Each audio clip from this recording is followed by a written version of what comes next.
제 뒤에는 운동부밖에 없을 만큼 12년 내내 꼴찌였어요.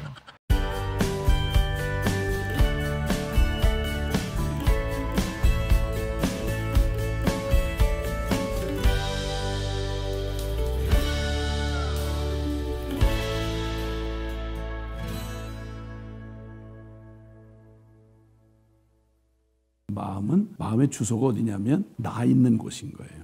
내가 온통 쏟아서 보배를 삼고, 그리고 또 내 마음이 사랑하고, 내가 온통 내가 원하는 곳에 거기에 내 마음이 가 있는 거죠. 내 마음이 혼돈스럽다는 말은 내가 혼돈스럽다는 말이고, 내 마음이 고집스러운 마음이 있다는 말은 내가 고집스럽다는, 내 존재가 고집스럽다는 거죠. 얘기의 핵심은 지독하게 내 중심이라는 거죠. 내 마음이 나에게 중심이 돼 있죠. 이상하게 이런 기준을 가지고 있는데 나한테는 적용이 안 된다. 그 얘기는 다른 거 하나 없이 내 마음이 정확하게 자기 사랑에 완전히 이렇게 묶여 있다는 얘기죠. 그 중에 또 참 두려운 마음 중에 하나는 그들의 상실한 마음대로 내어버려 두사. 상실했다는 말은 가장 내 마음의 중심축을 잃어버렸다는 거죠. 상황에 떠밀리고 그냥 모든 것에 떠밀리니까 내가 중심을 잡을 데가 없는 거죠. 인생이 중심을 잃어버렸다. 그러면 주 기둥이 부러진 집과 같다는 거죠. 가장 병 중에 악한 병은 암도 아니고 코로나도 아니고 진짜 무서운 병은 우리 마음의 병이라는 거죠.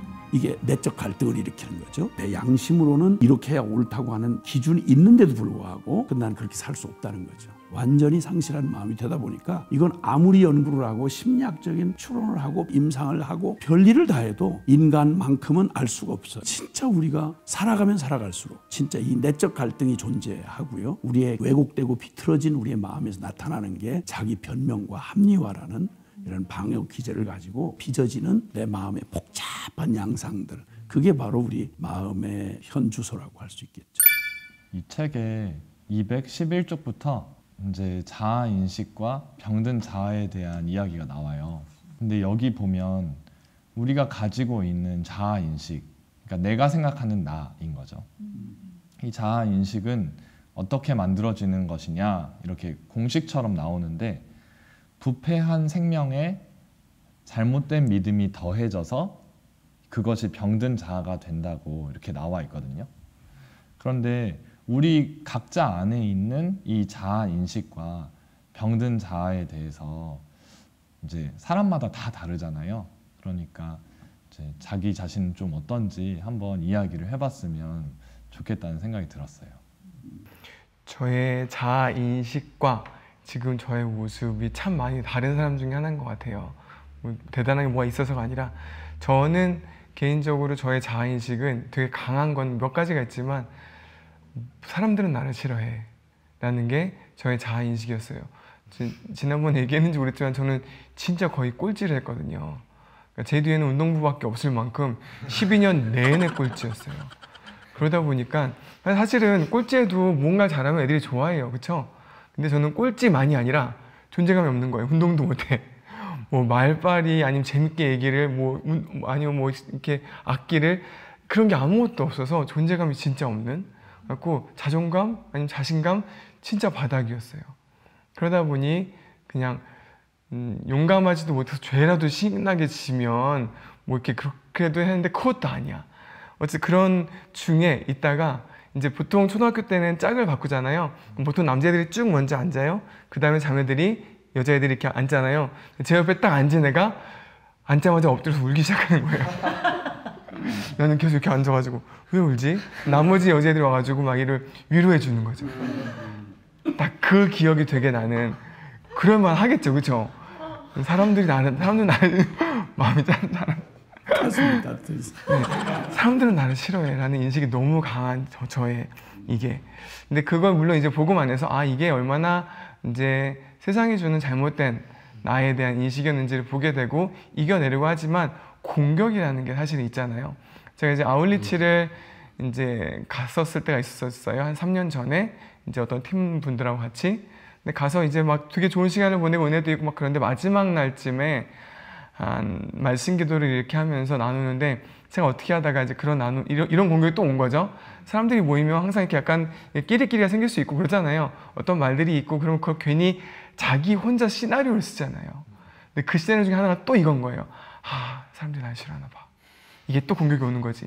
이런 것들을 좀 나눴어요. 근데 그 사실이 아니었던 거에 대해서 또한 진리로 믿음으로 이렇게 나눴죠. 끝나고 나서 거의 팀원의 80%가 저한테 와가지고 고맙다고 나도 그 생각을 하고 있었는데 그렇게 얘기해 주니까 나도 이제 이게 가짜라는 거 알겠고 선교사님이 그 생각을 했다라는 게 자기는 너무 위로가 된다고. 이게 무슨 말인가.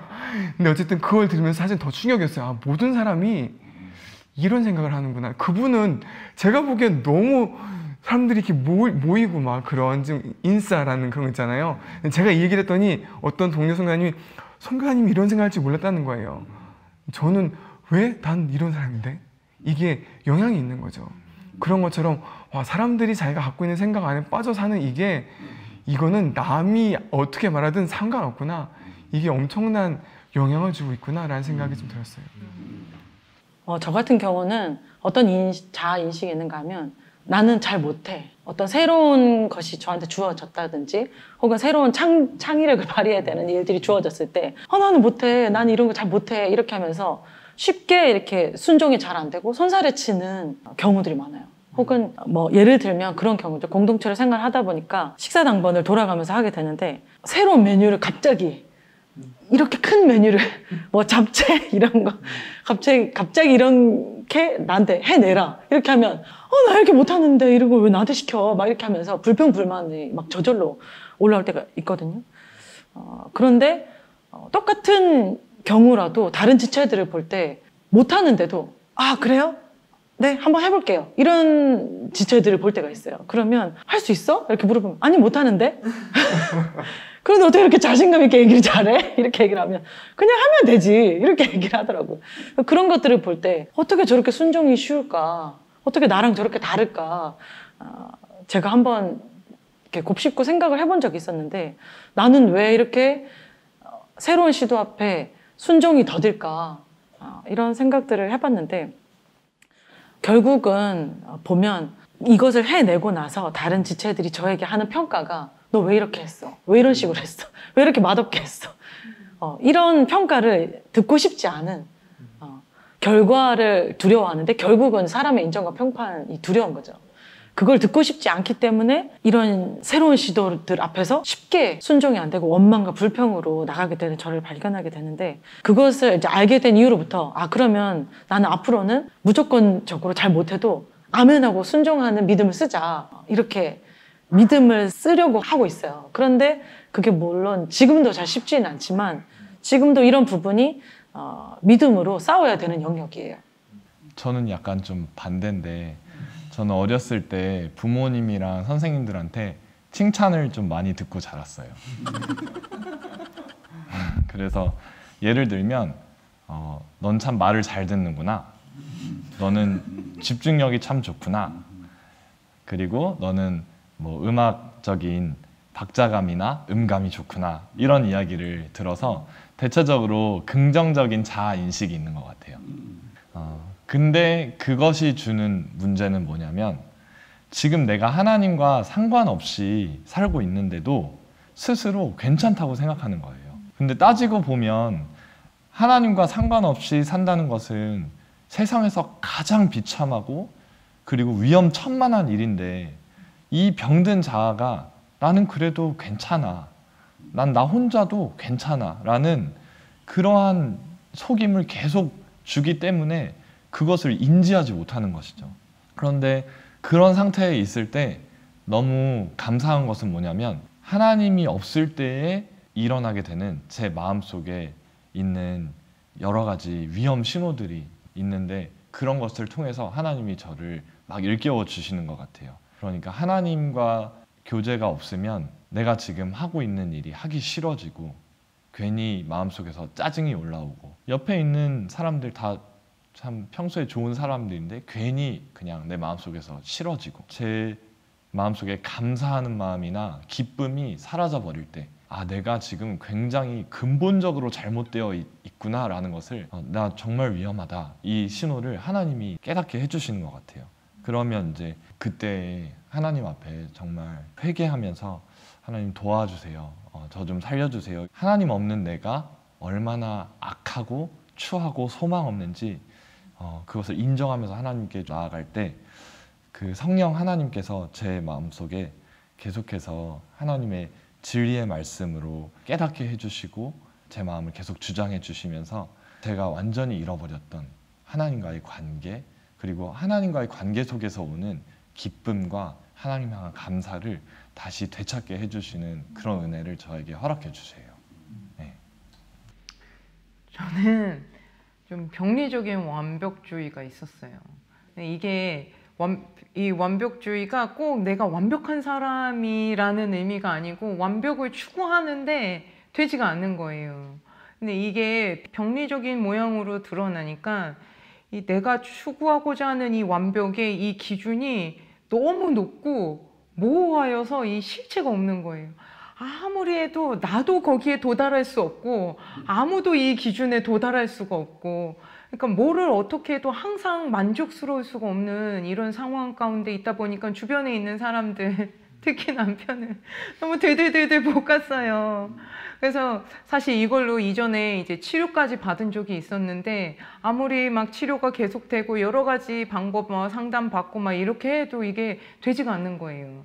근데 이제 복음 앞에 다시 서게 되면서 이 책에도 나와 있잖아요. 이 병든 자아는 고쳐 쓸 수가 없다. 이 말이 저는 그렇게 시원하더라고요. 어떻게 해도 고쳐지지가 않는 거예요. 달라지지가 않으니까.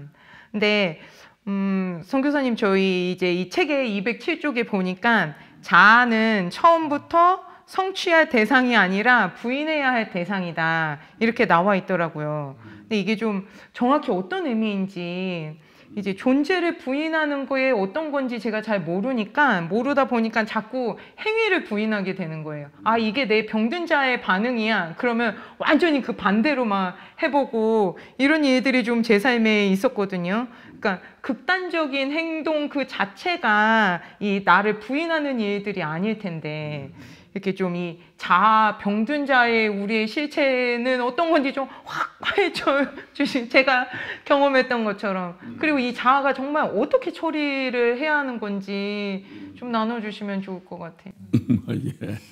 아마 인류 역사 내내 가장 그 심오한 그런 주제죠. 나는 누구인가? 나는 누구인가?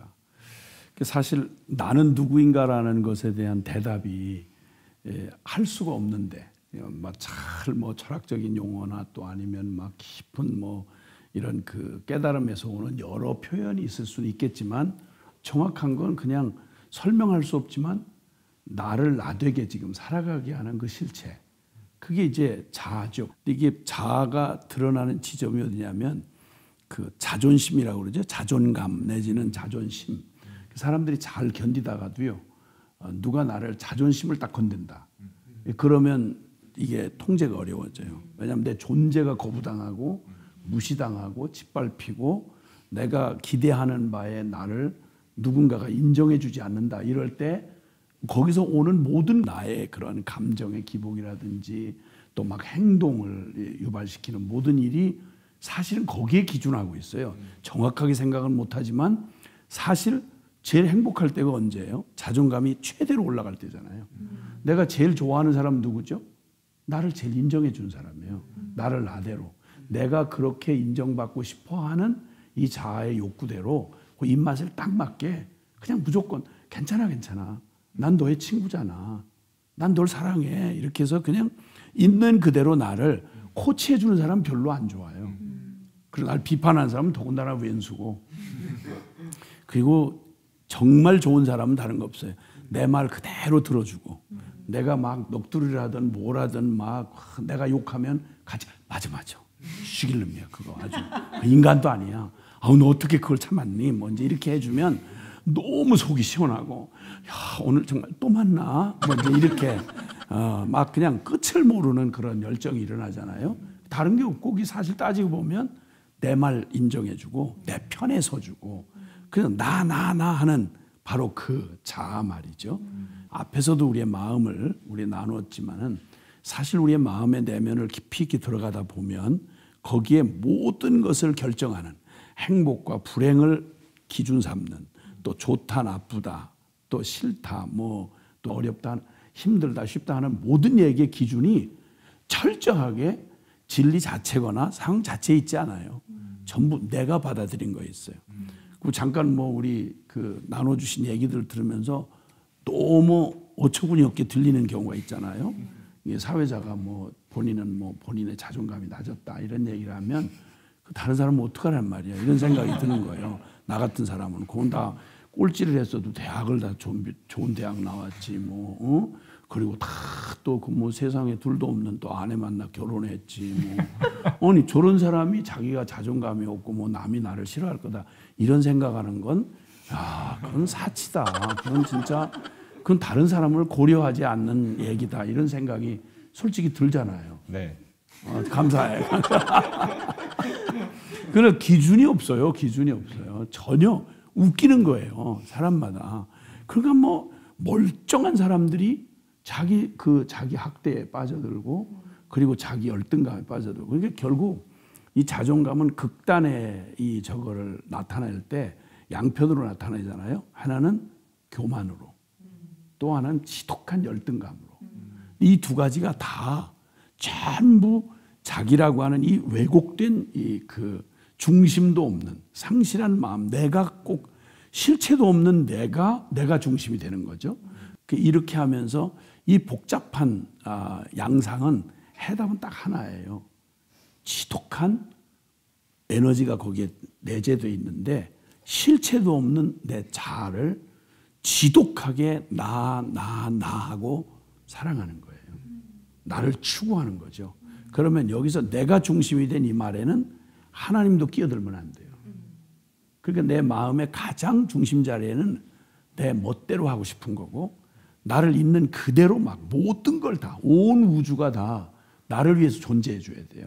부모도 나를 위해서 존재해 줘야 좋은 부모고 그리고 아내도 남편도 전부 나의 만족을 위해서 해줘야지 뭐가 마음에 안 든다 이유는 모르겠는데 막 짜증난다 이런 얘기는 결국 다른 거 없어요. 왜 자존심 건드냐 왜 내가 원하는 대로 안 해주냐 미안하다고 말해도 그건 안 돼요. 그건 분이 안 풀리는 거예요.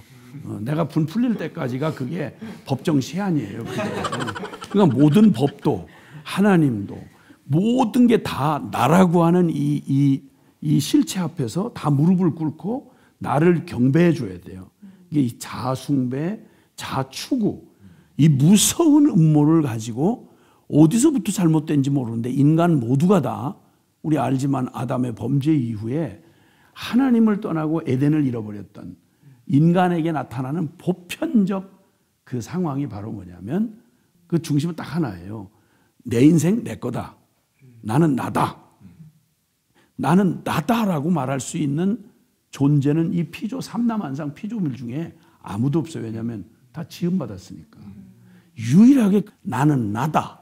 에고 에이미 이렇게 말할 수 있는 분은 스스로 자존하시는 하나님 빼고는 없어요. 근데 그 하나님이 하실 말을 우리가 하는 거예요. 무서운 저주의 음모가 있는 거죠. 그러니까 여기서 우리가 말하는 현상을 찾아가다 내 마음을 들여다보니까 결국 모든 만사가 마음에 달려 있구나. 이거 웬만한 종교인이라면 심각하게 인생을 고민해 본 사람이라면 모든 만사는 내 마음 하나에 달려 있구나 라고 하는 결론을 다 동의해요. 일반적인 철학도 그렇고요.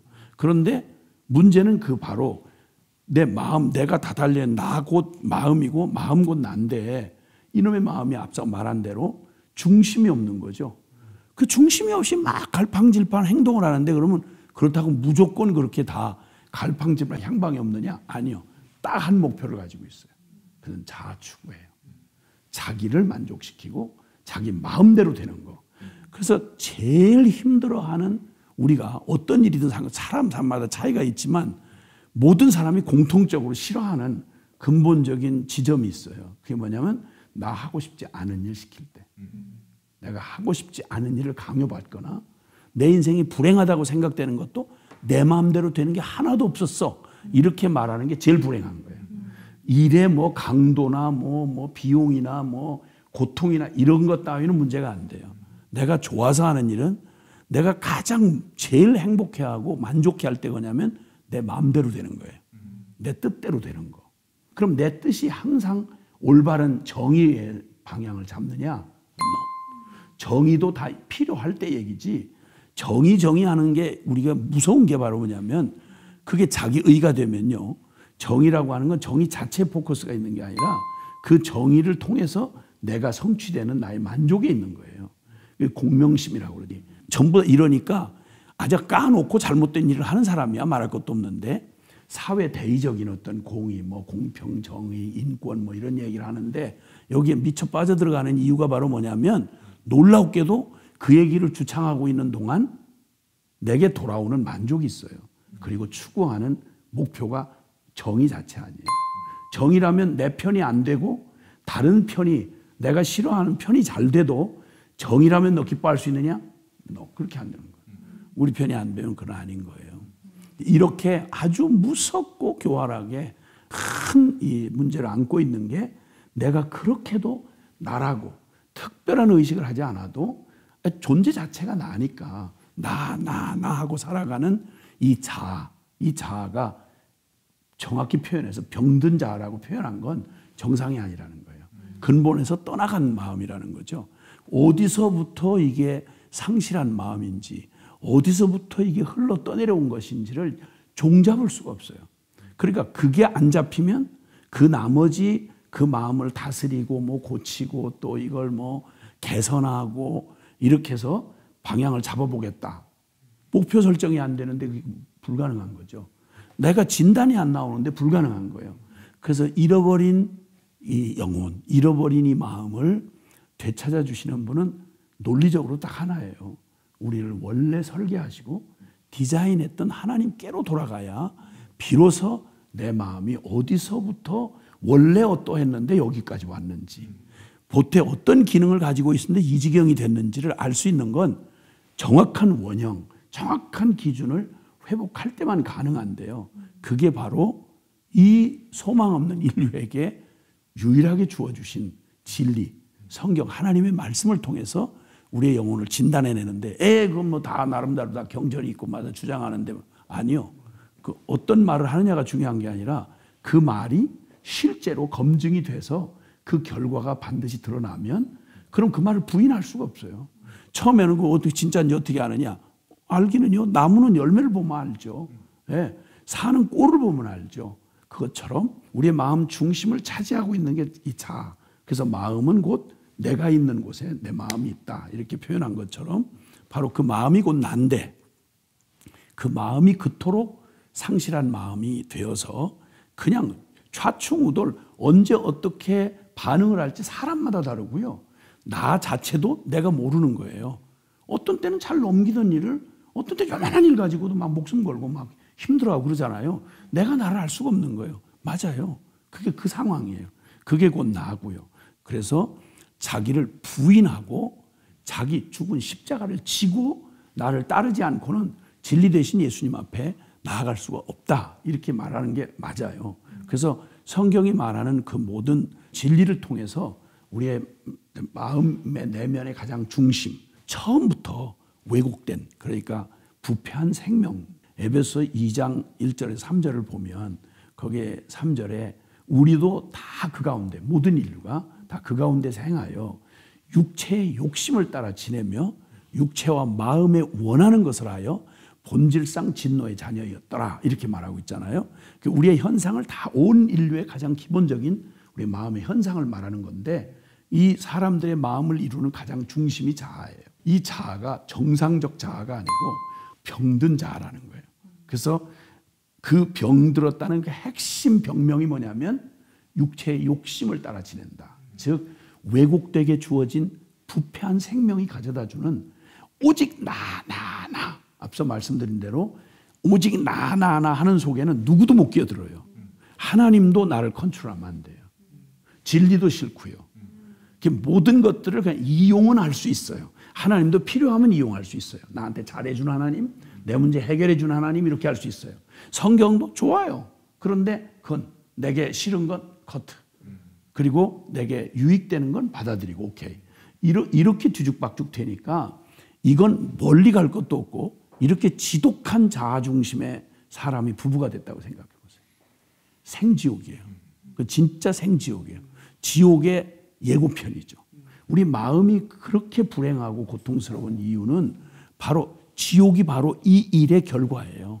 그러니까 마음의 지옥. 그러니까 이것을 벗어나지 못하고 행복은 이미 뭐 잠깐 마취 주사 맞는 것처럼 그렇게 잠깐 잊을 수는 있고, 그리고 잠깐 환락이나 쾌락에 잠깐 이렇게 할 수는 있어도 알잖아요. 다 얼마나 찰나적이고 그 뒤가 얼마나 비참해지는지를. 그러니까 이 불쌍하고 가련한 인생이 근원적인 이 해결을 찾으려고 하지 않고 자꾸만 이거 땜질하는 거죠.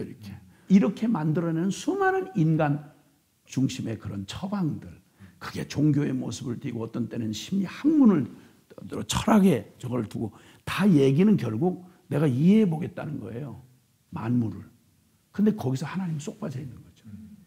이렇게 하니까 해답이 나지 않는 우리 마음의 깊은 방황, 번뇌, 이걸 극복할 수 없는, 그러니까 자해탈이 구원이라고 가르쳐주는 종교가 있잖아요.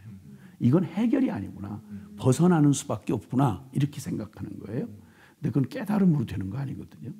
깨달음은 아니에요. 우린 현실, 생생한 실제인데, 그래서 성경은 단호하게 하나님 말씀하세요. 그 마음은 고쳐 개선할 마음이 아니라 이 옛사람, 옛것, 또 혹은 뭐 육의 것, 땅의 것, 이렇게 표현하는 성경의 이 신학 성경의 표현들은요, 대부분 그게 우리의 마음의 중심을 이루고 있는 나의 병든 자아를 말해주는 것들이에요.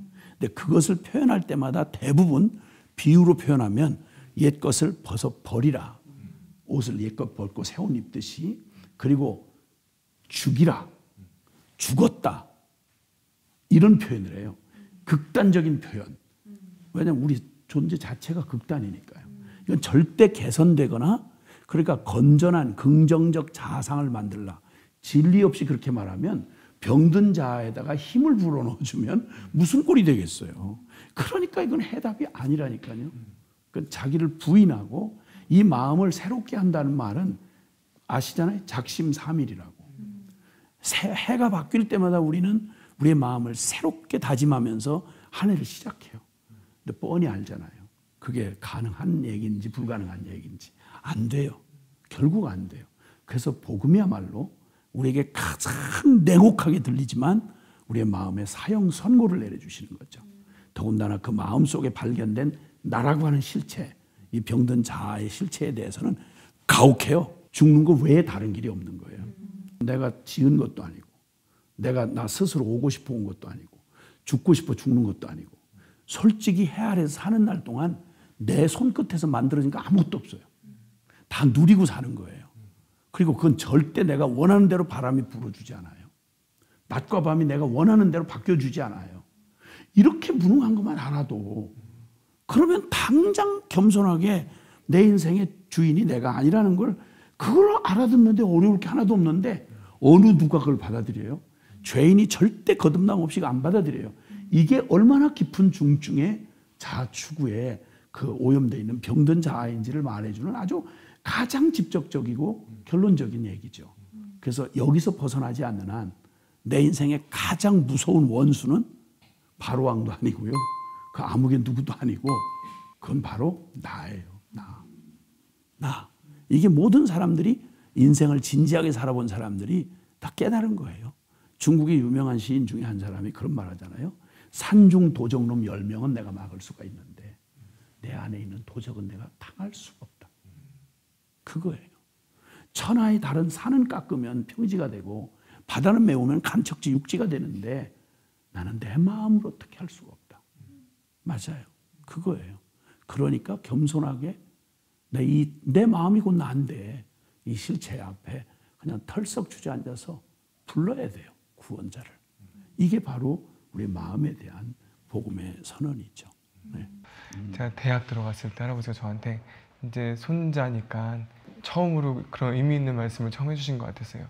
후경아, 천군 만마와 싸워 이기는 것보다 네 자신과 싸워 이기는 게 진짜 어려워. 그리고 이게 진짜야. 불가능하지. 예. 근데 그건 저는 가능하다고 말씀하시는 것처럼 들려지니까, 아, 그래야 되는구나. 아, 나랑 싸워 이겨야 되는구나. 진짜 많이 노력했던 것 같아요. 애쓰고 고쳐 쓸 수 있다고 생각했으니까. 그리고 회복 가능하다고 생각했으니까 근데 복음의 진리를 들으면서 이건 말도 안 돼. 너 스스로를 다스릴 수도 없고 죽일 수도 없어. 이미 그리스도와 함께 죽었다라고 말씀한 거기에 너를 드리는 믿음이야. 이미 죽었어. 이건 저에게 충격이었던 것 같아요. 저는 이제 이 진리를 들을 때 그래도 나는 내 안에는 아까 말씀드렸지만 선해서가 아니라 용기가 없어서 죄를 못 지었고 그러다 보니 조금 선하게 훈련되어진 부분들이 있는 거죠. 어떤 영역 안에서 그래도 이런 영역은 주님이 사용하실 수 있는 영역이겠구나 생각하고 있었던 부분들이 시간이 지나면서 계속 들려주면서 이 선한 자아도 정말 넘겨줘야 되는구나라는 걸 듣긴 듣는데 어떤 분들은 이렇게 질문할 수 있을 것 같아요. 선교사님, 우리의 자아가 전부 다 죽어야 되나요? 그 중에 쓸만한 것도 있고 개발된 부분도 있고 선한 부분도 있는데 선한 자아도 있잖아요. 이것까지 다 분해야 되는 건가요? 라고 질문하실 수 있을 것 같은데 혹시 이런 분들에게 조금 하실 수 있는 답이 있으시다면. 아주 중요한 질문하셨는데 우리의 자아의 모습이 여러 모양으로 그래서 선한 일이냐 악한 일이냐 이거보다 중요한 건 그걸 누가 사용하느냐는 거예요. 그 선을. 이게 굉장히 중요한 거죠.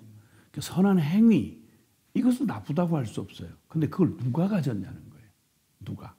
똑같은 칼인데 엄마 손에 붙들리면 좋은 요리라는 칼이지만 그게 아무리 부엌용 칼이라고 해도 강도 손에 들리면 이거는 무서운 거죠.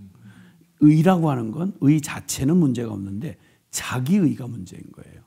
그래서 로마서 10장 1절에서 3절에 보면 그 하나님의 의와 율법을 가지고 있었던 이스라엘에 대한 바울의 안타까운 그 고백이 나와요.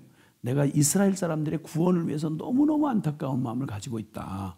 근데 그 사람들이 하나님의 의의 율법을 가지고 있으면서도 하나님의 의, 그러니까 우리가 생각하는 의의 수준이 아니라 완전한 하나님의 의를 모르고 그냥 의를 흉내내는 그 의의 그 행위에 이걸 가지고 자기가 이 의를 이루려다 보니까 한계가 있는 거죠. 문제가 있고 결함이 있는 거죠. 근데 그걸 완전한 의를 요구하시는 하나님 앞에서 말하자면 내 의를 이루려고 충돌이 일어나면 내 의를 버려야 되는데 하나님의 의를 버렸느니라. 이게 바로 바울 자신이 십자가의 복음이라고 하는 주님이 내민 인간에게 주시는 하나님의 완전한 의. 너로서는 안 돼. 내게 나오는 모든 게 네가 부패했기 때문에 거기서 나오는 건 좋은 행위든 나쁜 행위든 그게 중요한 게 아니라 강도의 손에 들려진 도구처럼 그게 뭘 들려줘도 그건 강도 도구예요. 그러니까 칼빈은 이 말을 이렇게 정의했어요. 죄인의 선행은 빛나는 악덕에 불과하다. 죄인들이 선행을 해요.